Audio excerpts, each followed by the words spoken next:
இது வந்து கேப் கோவான்னு ஒரு இடங்க. இது பார்த்தீங்கன்னா மலையிலேருந்து தான் பீச்சை பார்க்கறதுக்கு சூப்பராக இருக்குது. நம்ம கீழேயும் இறங்கி போகலாம், படிக்கட்டுகள் இருக்குது, போய் விளையாடலாம். அந்த மாதிரி இங்கே பார்த்தீங்கன்னா இந்த மாதிரி ஃபோட்டோ ஷூட் பண்ணுறதுக்கு நிறைய இடங்கள்லாம் இருக்குது. இங்கே பாருங்கள், இந்த ஓரத்தில் உட்காந்துருப்பாங்க. வாலினும் அதில் வந்து உட்காரணும்னு ஆசை அவளுக்கு. அவளையும் உட்கார வச்சு நிற்க வச்சு ஃபோட்டோ எடுத்தோம். காற்றடிச்சா பறந்துருவாங்க போல் உள்ளே இருக்கவங்களாம். அவ்வளோ காற்று, அவ்வளோ அலையோடைய ஓசை செமத்தியாக இருந்துச்சு. பாலின் தனியாகவே உட்காந்துக்கிறான்றான்.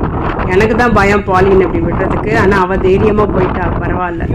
நின்னா எங்கே ஒரு பயம் வந்துட போதுன்னு உட்கார சொல்லிட்டாங்க அவங்க அப்பா. உட்கார வச்சுட்டு அதுக்கப்புறம் வந்து வீடியோ எடுத்தாங்க. இந்த மாதிரி அழகாக ஃபோட்டோ வந்து எடுத்துக்கிறதுக்கு நிறைய இடங்கள்லாம் அமைச்சிருந்தாங்க. இன்னொன்று ஒரு ஏஜ் மாதிரி இருக்கும், அந்த இடத்துலையே நின்று எடுத்தால் நம்மளுக்கு அந்த சி வியூ கிடைக்கும். இன்னும் 2-3 பிளேஸ் அங்கே இருந்துச்சு. நாங்கள் சும்மா இப்படி பார்த்துட்டு இறங்க கூட இல்லை, இப்படி மேலே 2 மணிக்கு பார்த்துட்டு வந்துட்டோம். ஸோ இங்கேருந்து இப்போ நாங்கள் அடுத்து நாங்கள் எங்கே